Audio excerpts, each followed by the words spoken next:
ओखला में पिछले 6 साल में 9 मर्डर हो गए। तुम कहां थे? उन्हें तो अमानत ने बुलाया, पहले से बिठाया, वहां फायरिंग करवाई, है ना, क्योंकि वो वाजिद से हिसाब किताब चुकता करना चाहता है। पहले से मोर्चा संभाले हुए स्टैंड गन लिए बैठे हुए थे, अपना कैमरा लिए हुए कि अभी आएंगे फायरिंग करने वाले और मैं उनको शूट करूंगा। क्या दानिश और आतिफ अमानत के आदमी नहीं है? मेरी बात का जवाब दे, मैं माफी मांग लूंगा। और अगर अमानतुल्लाह ने यह कहा कि नासिर और दानिश जो आपस में खालाजाद भाई हैं, इनकी बहन की शादी में चीफ गेस्ट बन के अमानत अगर नहीं गया हो तो मैं पॉलिटिक्स से संन्यास ले लूंगा। अब अमानत चाहता है कि नए किसी चेले को लाऊं। मैंने तो सुना कि एसएचओ रेस्ट रूम में लेटा हुआ है और अमानत उसकी तरफ को पैरों की तरफ कुर्सी डाले हुए बैठे हुए उसको बात कर रहा है। एसएचओ की इतनी हिम्मत के एरिया का एक रिप्रेजेंटेटिव एमएलए उसके रेस्ट रूम में बैठा हुआ और एसएचओ लेट के बात कर रहा है। उसने अभी दूसरी शादी की एक मरियम नाम की लेडी से। अमानतुल्लाह खुलेआम ये कहता कि ये औरत को गले में मेरे फंदा जो डाला है ये वाजिद ने डलवाया है। ये है गोरख धंधा डिस्प्यूटेड प्लॉटों का, ये गोरख धंधा है अनऑथराइज्ड कंस्ट्रक्शन का, ये गोरख धंधा अय्याश का। नमस्कार, आप देख रहे हैं दी कंटाप, मैं हूं प्रफुल्ल। शाहीन बाग में रात को गोली चलती है और सुबह उस पर सियासत तेज हो जाती है। शाहीन बाग के ब्लॉक ए में रात में गोली चलती है, उसके बाद सुबह आरोप प्रत्यारोप का भी दौर शुरू हो जाता है। एक ही पार्टी के 2 नेता आमने सामने आ जाते हैं। जिन पे गोली चलती है उनका कहना है कि वाजिद खान की तरफ से गोली चलवाया गया है। वहीं दूसरा यह भी पहलू है कि वाजिद खान गोली क्यों चलवाएंगे, यह अमानत का भी नाम आ जा रहा है। लेकिन अब बीच में कांग्रेस पार्टी के पूर्व विधायक आसिफ अली की भी एंट्री हो गई है। इनका कहना है कि ये दोनों जो आमने सामने कर रहे हैं एक दूसरे को नीचे करने की बात कर रहे हैं। तो खैर इनसे जानेंगे कि आखिर मामला क्या है, आखिर इन्होंने जो बातें कही है। एक वीडियो इनका वायरल हो रहा है जिसमें इन्होंने अमानत में ही आरोप लगाया कि शाहीन बाग में जो गोली चली उसके जिम्मेदार अमानत हैं और वो वाजिद को नीचा दिखाने के लिए या उनका टिकट काटने के लिए ये सब करवा रहे हैं। तो खैर इनसे जानते जो आपने बात कही है वो मतलब किस आधार पे, किस बिना पे आपने? देखिए, ओखला हल्के का जहां बहुत तालीम याफ्ता लोग रहते हैं, बड़े इंटेलेक्चुअल्स रहते हैं और पूरे हिंदुस्तान के खासतौर से माइनॉरिटीज के मुसलमान जो अपने बच्चों को तालीम देने के लिए यहां आकर बसे थे, एक अच्छे माहौल के लिए कि जामिया मिलिया इस्लामिया यूनिवर्सिटी यहां पर मौजूद है और वहां अपने बच्चों को तालीम दें। लेकिन आज पिछले कुछ सालों से ओखला हल्के का, जिसको जामिया नगर भी कहा जाता है, बहुत माहौल खराब है। माहौल खराब होने में 2 सबसे बड़ी वजूहात हैं। देखिए, यहां जामिया नगर में 2 थाने हैं, तो जिसको जामिया नगर थाना कहला जाता है और एक शाहीन बाग थाना है। देखिए, पुलिस का जो डिप्लॉयमेंट किया जाता है, एसएचओ जहां मौजूद रहता है, मैं थोड़ा सा तफसील से आपसे बात करना चाहता हूं कि देखिए, पुलिस का मेन पर्पस जो होता है, जब थाने बनाए जाते हैं, चौकियां बनाई जाती हैं, पुलिस डिप्लॉयड की जाती है, उसका मेन मकसद यह है कि उस एरिया में लॉ एंड ऑर्डर को मेंटेन रखना। जो अनसोशल एलिमेंट है, जो उस सोसाइटी को बिगाड़ने की कोशिश करता है, सोसाइटी में क्राइम करता है, डराता धमकाता है, प्लॉटों पे कब्जे करता है, उसको कहीं ना कहीं अंकुश लगाया एसएचओ और वहां की मुकामी पुलिस। लेकिन यहां ऐसे लगता है कि लॉ एंड ऑर्डर नाम की तो पुलिस के पास कोई चीज रही नहीं। जो भी ऐसा लगता है कि यहां जो एसएचओ अपॉइंट होता है, चाहे जामिया नगर चाहे शाहीन बाग में, उनका मेन मकसद होता है यहां अनऑथराइज्ड कंस्ट्रक्शन में इन्वॉल्वमेंट होना और यहां पर जो डिस्प्यूटेड प्लॉट बना दिए गए हैं उन पर कब्जे की लड़ाई में पुलिस बराबर की हिस्सेदारी होती है। कितने रुपए गज छत पड़ेगी, कितने रुपए गज बाउंड्री होगी, किसी के करोड़ों के प्लॉट को हजम किया जाएगा तो कितना एसएचओ का हिस्सा रहेगा, ये एक सबसे बड़ी वजह है इस एरिया का माहौल बिगाड़ने में।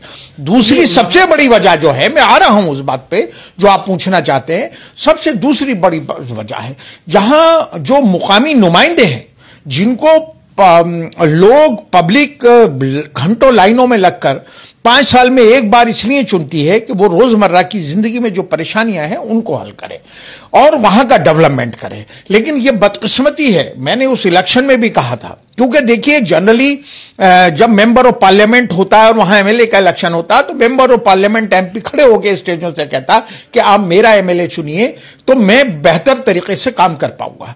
और जब कॉर्पोरेशन का इलेक्शन होता है तो वहां जो एमएलए होता है वो कहता है मेरी पार्टी का, मेरी मनपसंद आप काउंसलर चुनिए तो मैं ज्यादा से ज्यादा आपको फैसिलिटी दूंगा और वहां का डेवलपमेंट करूंगा।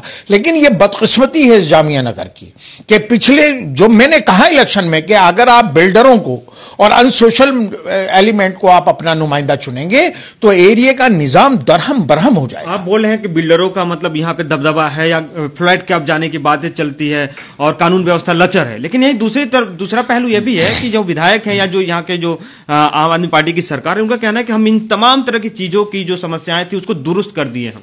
देखिए, आप जामिया नगर के हालात देख रहे हैं। यहां पूरा जो एमएलए जो अमानतुल्लाह है और उनका जो पार्षद है वाजिद, मैं किसी का ना फेवर कर रहा हूं ना हकीकत बोल रहा हूं, आप पब्लिक के बीच में जाइए। दोनों का मेन मकसद जो है, यहां जो डिस्प्यूटेड प्लॉट्स हैं जिन पे डिस्प्यूट जानबूझ के पैदा कर दिया गया है, उन पे कब्जा करना। और इस हल्के में जितना कंस्ट्रक्शन चल रहा है, मैं दावे के साथ कह रहा हूं कि 90% उसमें अमानतुल्लाह और वाजिद की बिल्डिंग है। अच्छा, रात जो गोली चली उस पर आप बोल रहे हैं कि अमानत के जो लोग हैं वो उन्होंने गोली चलाई, वाजिद तो ऐसे। देखिए, मैं इसके पीछे थोड़ा सा आपको जानना चाहता हूं। यहां जामिया नगर में ऐसा माहौल पैदा कर दिया गया है कि यहां सिर्फ और सिर्फ अमानतुल्लाह, उसके गांव के लोग, उसके रिश्तेदार, उसके भाई बंधु ही सिर्फ बिल्डिंग बनाएंगे। अगर उसके अलावा कोई हटके बनाएगा तो उसको तोड़वा दिया जाएगा एमसीडी से, हाई कोर्ट में अपने गुर्गों से केस डलवा दिया जाएगा। और जितने डिस्प्यूटेड प्लॉट हैं वो भी अमानतुल्लाह खरीदेगा, उसके रिश्तेदार खरीदेंगे, उसके भाई बंधु खरीदेंगे, उसके गांव के लोग खरीदेंगे। नहीं तो उसमें फड्डा करवा दिया जाएगा, गोलियां चलवा दी जाएंगी। आज से 4 दिन 5 दिन पहले बटला हाउस में मुरादी रोड पे सरेआम फायरिंग की गई। एक साहब के घर के बाहर तकरीबन इसके 50-60 रिश्तेदारों ने आके धावा बोल दिया। वहां उन्होंने जब रिएक्ट किया तो वो मोटरसाइकिलें छोड़ के भागे। उसके बाद मैं थोड़ा सा बैकग्राउंड में जाना चाहता हूं, जो माहौल एरिया में बिगड़ा हुआ है। तो उस मुरादी रोड पे फायरिंग हुई और ये जो इसके रिश्तेदार हैं और 2 उसमें इसके बॉडीगार्ड हैं जो इसके गांव के इसके रिश्तेदार हैं, जिनको ये 45-45 हजार रुपए वक्फ बोर्ड से पेमेंट करवाता है अपनी सिक्योरिटी बॉडीगार्ड के हैसियत से, वो लोग जामिया नगर थाने में एक लड़के के गोली मार के लेकर गए। और पुलिस ने जब इन्वेस्टिगेशन किया तो वो दोनों भी बंद हुए और इसके 7 रिश्तेदार आज से 4 दिन पहले अमानतुल्लाह के, आप जामिया नगर थाने एसएचओ से जाके पूछ लिए, आज से 4 दिन पहले इसके 7 रिश्तेदार और 2 सिक्योरिटी गार्ड बंद हुए हैं और तिहाड़ जेल में, आज भी तिहाड़ जेल में, मैं दावे के साथ कह रहा हूं। और आप जाके मैं अगर आपको लग रहा है कि मैं गलत बयानी कर रहा हूं, अभी आप यहां से जाइए जामिया नगर थाने के एसएचओ से पूछिए कि इसके रिश्तेदार, इसके गांव के लोग, 7 लोग फायरिंग करने में बंद हुए। ये 4 दिन पहले की बात है। और रात की बात आप सुनिए। देखिए, मैं आपको बहुत चीजें ऐसी बताना चाहता हूं। मैं ये बात आपने अभी 3-4 दिन पहले एक वाकया सुना होगा कि 9 नंबर पर अमानतुल्लाह साहब एक फाउंटेन बना रहे हैं, फ्रीडम फाइटर, जहां बीजेपी के लोगों ने धावा बोल दिया। ये एक इन्होंने एक माहौल पैदा किया और वहां ब्रह्म सिंह 20-25 बीजेपी के लोगों को लेकर पहुंच गया। वहां अमानतुल्लाह आम आदमी पार्टी के और वाजिद पहुंच गए। वहां काफी डायलॉग बाजी हुई और वो लाइव चलाई गई। लेकिन दूसरी पहलू आप ये देखिए कि उस फाउंटेन से 100 मीटर आगे जो बीजेपी का यहां से एमएलए लड़ता है ब्रह्म सिंह, उसके प्लॉट में अमानतुल्लाह जो है कोलैबोरेशन में फ्लैट बना रहा है ना। क्योंकि पूरे जामिया नगर में शाहीन बाग से लेकर जाकिर नगर तक सिर्फ और सिर्फ अमानतुल्लाह या वाजिद ही यहां बिल्डिंग बनाते हैं। अब इनके आपस में क्यों डिस्प्यूट पैदा हुई, वो उसकी तफसील में मैं जानना चाहता हूं कि देखिए यहां क्या हो रहा है कि अब इन्होंने इतना पैसा कमा लिया। आपने आज से 2-2.5 साल पहले सुना होगा कि अमानतुल्लाह बटला हाउस स्कूल के बाहर अपने बीवी और बच्चों को लेकर खड़ा हुआ था और वो वहां मीडिया को लेकर खड़ा हुआ था कि साहब मेरे पास फीस देने को पैसे नहीं है और मैं तो बिल्कुल फुटपाथ पे आदमी हूं बिल्कुल, और मेरे पास कोई कुछ नहीं है, मैं तो यहां सरकारी स्कूल में बच्चे पढ़ाऊंगा। आज उसका हाल देखिए, उसने जाकिर नगर से शाहीन बाग तक तकरीबन 500 करोड़ रुपए की प्रॉपर्टी खरीदी है, प्लॉट खरीदे हैं और तकरीबन 500 करोड़ के प्लॉट और बिल्डिंगें उसकी बन रही हैं। और लोगों का यह कहना, बिल्डरों का भी यह कहना कि इसमें मनीष सिसोदिया का पैसा लगाया जा रहा है जामिया नगर में, बिल्डिंगों में और मल्टी स्टोरीज में। देखिए, अब वही होते ये अफर गए, अब आपस में ही लड़ रहे हैं। एक वाजिद ने, देखिए एक हैं मंजूर आलम साहब, बिहार के हैं और वो एनजीओ चलाते हैं, बड़े मशहूर पर्सनालिटी है उनकी, और इंडिया फेम के आदमी हैं। उनका एक प्लॉट डी ब्लॉक में था, वहां पहले इन्होंने डिस्प्यूट पैदा किया, फिर इन्होंने कौड़ियों में उस प्लॉट को वाजिद ने खरीद लिया। जैसे रात की बात कर रहा हूँ, रात के ही बात बता रहा हूं, जैसे आपने कहा, मैं रात के पे ही आ रहा हूं, जो रात का जो मेन मुद्दा है उसी पे आ रहा हूं कि वाजिद ने वो प्लॉट कौड़ियों में, जो कहते हैं 25-30 करोड़ का प्लॉट था, वो 6-7 करोड़ में खरीद लिया। उसमें अमानतुल्लाह पार्टनर होना चाहता था, वाजिद ने वहां उसको मना कर दिया। अब वाजिद ने, अमानतुल्लाह ने क्या करा कि वहां जो आज से 30 साल पहले जिस किसान की जमीन थी, भास्कर जिसको कहते हैं, भास्कर कंपाउंड भी उसी के नाम, आश्रम पे रहता है, उसको लाके खड़ा कर दिया और डीसीपी के पास अमानतुल्लाह लेकर गया वाजिद के इस प्लॉट पर, जो 400 गज का प्लॉट है, कि साहब ये भास्कर के प्लॉट पर कब्जा कर ले। लेकिन डीसीपी ने तमाम पेपर देखने के बाद कहा कि नहीं, ये मंजूर आलम साहब का प्लॉट है। अब उसके बाद मुत्तहिर को अमानत ने हाई कोर्ट में इस अनऑथराइज कंस्ट्रक्शन पे केस डलवा दिया, मुत्तहिर के भाई, और उस प्लॉट पे कंस्ट्रक्शन हो रहा था, वाजिद कर रहा था, बिल्कुल हकीकत बता रहा हूं, उसमें डेमोलिशन हो गया। अब उसमें सौदेबाजी अमानत की और वाजिद की चल रही है कि मुझे पहले पार्टनर बनाओगे तब ये केस वापस लिया जाएगा। अब होते होते रात जो हादसा हुआ है, पेश आया है, ये उसी प्लॉट की देन है, ये उसी प्लॉट की देन है। ये दोनों का जो रात की फायरिंग हुई है, ये एक, देखिए, एक रात आपने बहुत सी चीजें देखी होंगी। एक पत्रकार हैं जो रहते तो बल्ली महारान में हैं, एक बहुत बड़ा चैनल चलाते हैं हिंदुस्तान लाइव करके।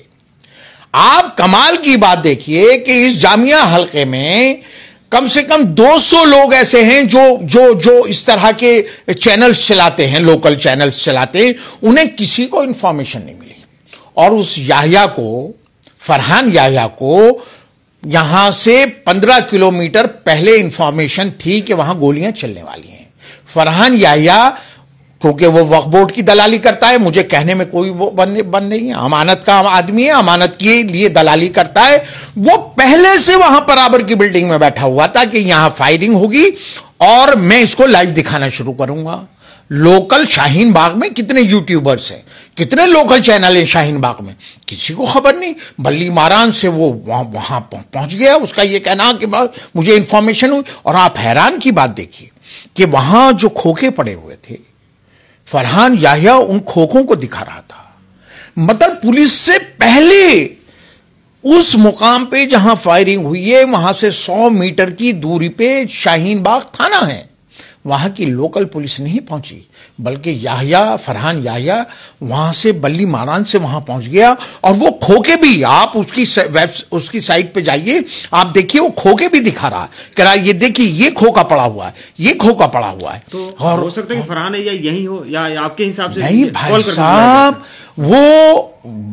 वो बाकायदा प्लान वे में अमानतुल्लाह ने ये सारा प्लान किया गया है। देखिए क्या है इस मसले पे कि जो मुत्तहिर है वो भी अमानत का बहुत खास आदमी है, आम आदमी पार्टी का आदमी है, और जो वाजिद है वो आपको पता ही है, काउंसलर है आम आदमी पार्टी से, और जिस पे एलिगेशन लगा रहा है मुत्तहिर, दानिश नाम के एक लड़के पे, और उसका एक भाई है आतिफ, उन दोनों पे इल्जाम लगा रहा है कि साहब इन्होंने आके, वाजिद ने मुझे मरवाने की कोशिश करी मेरे घर पे इन दो बदमाशों ने, और वो ये भी कहता है कि दानिश जो है मकोका में वांटेड है। मैं एक बात कह रहा हूं, अगर मेरा एलिगेशन गलत है, अमानतुल्लाह अगर मुझे देखें तो वो अपने आपके चैनल पे उन्हें सफाई देनी चाहिए कि मैं दानिश को और आतिफ को नहीं जानता, मेरे पास सबूत हैं, मेरे पास सबूत हैं। फिर अमानतुल्लाह खान अपने ही पार्टी के नेता को क्यों बदनाम करेंगे? देखिए, ये इन्हें, अब इन दोनों को एरिया के डेवलपमेंट से कोई ताल्लुक नहीं है इसका। मैं एक बात कह रहा हूं कि मैं वाजिद के बारे में बता दूं, मैं कह रहा हूं कि वो बहुत नाकारा आदमी है, उसने एरिया में कोई डेवलपमेंट नहीं किया, सिर्फ कंस्ट्रक्शन किया और डिस्प्यूटेड प्लॉट खरीदे, मुझे उससे कोई हमदर्दी नहीं है। लेकिन ये मेरी उससे सियासी लड़ाई है कि उसने एरिया का डेवलपमेंट नहीं किया। उसके बावजूद मैं ये बात गारंटी से, दावे के साथ कहता हूं एज ए कांग्रेसमैन होने के, कि वाजिद का इलेक्शन सर पर है। वाजिद ये गलती नहीं कर सकता। वाजिद किसी कीमत पर भी किसी के घर पे फायरिंग नहीं करवा सकता, न किसी को मरवा सकता।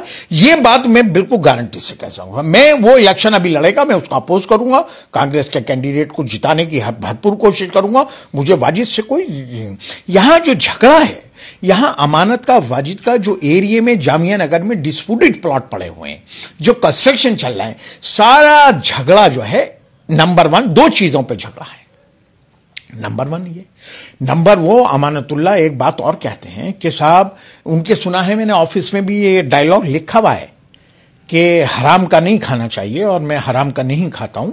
और वो बात बात पे ये जताते हैं कि मैं तो नमाजी हूं, और मैं तो ये करता हूं, मैं तो वो करता हूं।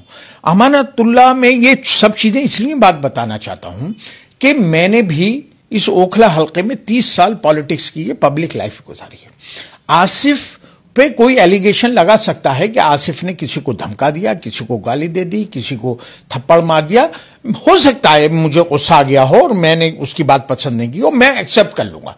लेकिन आसिफ पे पूरे जामिया नगर की किसी भी महिला ने, किसी भी लेडी ने, किसी भी लड़की ने आज तक उंगली उठाने की हिम्मत और जरूरत नहीं की है ना। लेकिन अमानतुल्लाह 2 बार तिहाड़ जेल गए। एक बार डॉक्टर समीना है जो आम आदमी पार्टी की वर्कर है, जसोला में रहती है, उन्होंने एलिगेशन थाने में एफआईआर करवाई कि साहब मुझे पकड़ लिया। दूसरा, इनकी सगे साली की बीवी ने ये एलिगेशन लगाया, ये जेल 2 बार गए। तो लोगों ने ये कहा, आम आदमी पार्टी के लोगों ने, कि साहब बीजेपी ने इन्हें फर्जी फंसाया। अब जो बेसिक दो वजूहात जो है लड़ाई की, इनकी, वाजिद की और अमानत की, मैं उस पर रोशनी डाल रहा हूं। पहली जो है, जो अनऑथराइज्ड कंस्ट्रक्शन, बिल्डिंगों में पार्टनरशिप और पैसे का लेन देन और डिस्प्यूटेड प्लॉटों पे क्या असल झगड़ा, एक इनका ये झगड़ा है। दूसरा झगड़ा ये है कि अमानतुल्लाह ने, और वो एक्सेप्ट भी करता है और लोग बताते भी हैं, उसने अभी दूसरी शादी की है एक मरियम नाम की लेडी से। अमानतुल्लाह खुलेआम ये कहता है कि ये औरत को गले में मेरे फंदा जो डाला है, ये वाजिद ने डलवाया है। तो भाई वाजिद ने कैसे डलवाया है?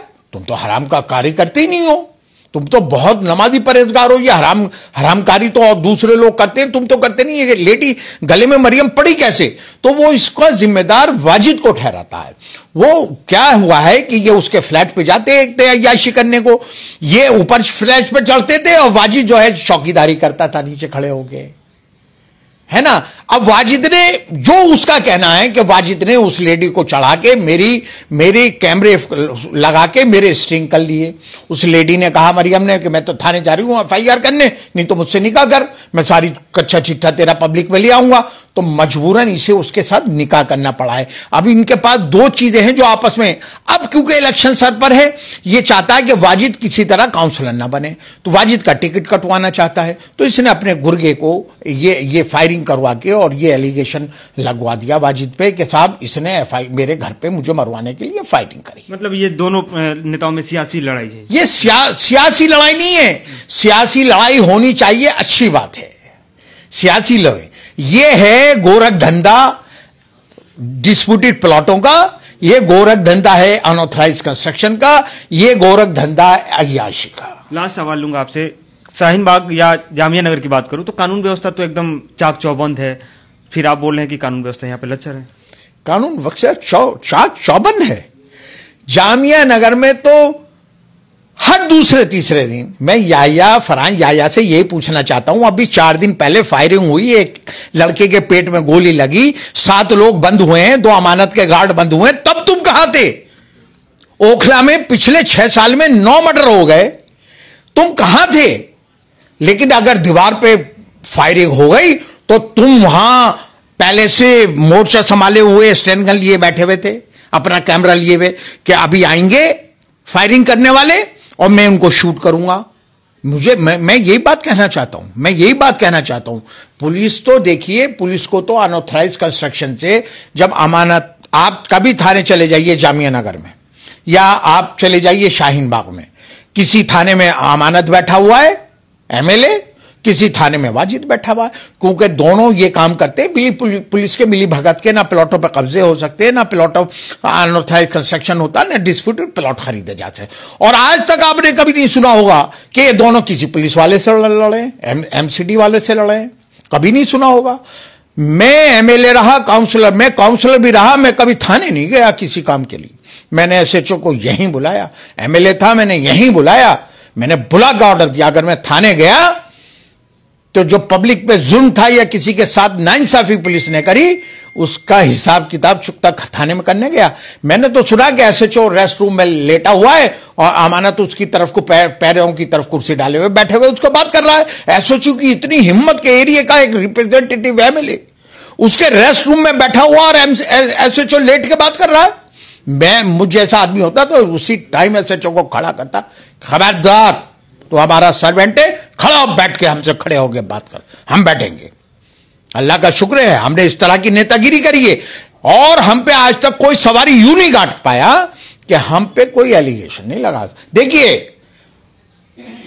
कोई कहे कि साहब आसिफ साहब तो इतनी बड़े मकान में रहते हैं, कोई फर्द आके खड़े होकर कहे कि मेरी जमीन पर कब्जा करा आसिफ ने, कोई ये कहे आके कि आसिफ ने ये बिल्डिंग अनऑथराइज कंस्ट्रक्शन करी है, आसिफ ने ये डिस्प्यूट प्लॉट खरीदा है। नेता कहें अलग बात है, मैं तो सबूत के साथ कह रहा हूं। मैं एक बात पूछना चाहता हूं अमानतुल्लाह से कि भाई आप मेरी बात का जवाब दो। क्या वाजिद तुम्हारी पार्टी का, आम आदमी पार्टी का नहीं है? जिसने एलिगेशन लगाया मुत्तहिर, वो तुम्हारा खासम खास नहीं है? जिन पे वो एलिगेशन लगा रहा है दानिश और आतिफ पे कि ये मुझे मारने आए थे उसके कहने से, तो क्या दानिश और आतिफ अमानत के आदमी नहीं है? वो कहे आकर मेरी बात का जवाब दे, मैं माफी मांग लूंगा। और अगर अमानतुल्लाह ने यह कहा कि नासिर और दानिश जो आपस में खालाजाद भाई हैं, इनकी बहन की शादी में चीफ गेस्ट बन के अमानत अगर नहीं गया हो तो मैं पॉलिटिक्स से संन्यास ले लूंगा, जिस पे मुत्तहिर इल्जाम लगा रहा है कि ये मेरे घर पे फायरिंग करके गए। वो भी अमानत के खास, मुत्तहिर भी खास। अब खिचड़ी जो है वो इनके घर में पक रही है। अगर ये कांग्रेसी पे एलिगेशन लगाते, किसी और पार्टी के उस पे लगाते कि साहब ये हमारे मुखालफिन हैं और कॉर्पोरेशन का इलेक्शन आने वाला है, इसलिए ये हमारे घर पे फायरिंग करवा रहे हैं और हम पे एलिगेशन लगा रहे हैं। अरे तुम तो आपस में ही आम आदमी पार्टी का काउंसलर, आम आदमी पार्टी का एमएलए, अब क्योंकि वाजिद भी पूरा यहां तक भर गया पैसे से और कब्जे से और उस बिल्डिंगों से, अमानत का भी यहां तक है। अब अमानत चाहता है कि नए किसी चेले को लाऊं जो वो फिर नए मैं उसको बताऊं और फिर से हम दोबारा काम करें, तो उसके बहुत गुर्गे घूम रहे हैं। तो अमानत चाहता है कि इसका टिकट कट जाए। वाजिद, मुझे कोई हमदर्दी नहीं है, कटे या ना कटे मेरा कोई लेना देना नहीं है, मैं तो कांग्रेस का कैंडिडेट आएगा उसको हम लड़ाएंगे। लेकिन जो बेसिक लड़ाई है वो इनके लेन देन पैसे का सारा झगड़ा है, जिसकी वजह से ये फायरिंग हुई है। और जो लाइव आप रात चल रहे थे, देखिए वो लाइव तो एक तरह से वक्फ बोर्ड के दलालों का लाइव चल रहा था रात। उन्हें तो अमानत ने बुलाया, पहले से बिठाया, वहां फायरिंग करवाई है ना, क्योंकि वो वाजिद से हिसाब किताब चुकता करना चाहता है, चाहे मरियम का हो चाहे डिस्प्यूटेड प्लॉटों का हो। ये अमानत उससे वाजिद से हिसाब किताब चुकता करना चाहता है, इसलिए ये फायरिंग हुई, इसलिए ये एलिगेशन लगे और इसलिए ये एफआईआर हुई। बहुत बहुत शुक्रिया बात करने के लिए। तो ये थे हमारे साथ पूर्व विधायक और आसिफ अहमद साहब, जो कह रहे हैं कि जो यहाँ पे जो गोली चली रात में शाहीन बाग में, वो कहीं ना कहीं सुनियोजित थी, क्योंकि एक ही पार्टी के दो नेता, एक काउंसलर है एक एमएलए है, आमने सामने है और दोनों में वर्चस्व की लड़ाई है। खैर वो जांच का विषय है कि गोली किसने चलाया और क्यों चलाई गई गोली और क्या वजह थी चलाने की और कौन है इसके पीछे। पुलिस जांच में लगी होगी, देखते हैं कि जांच में क्या परिणाम निकलते हैं, क्या रिजल्ट आते हैं। तब तक आप बने रहिए हमारे साथ, जो भी अपडेट होगा हम आपके साथ शेयर करेंगे।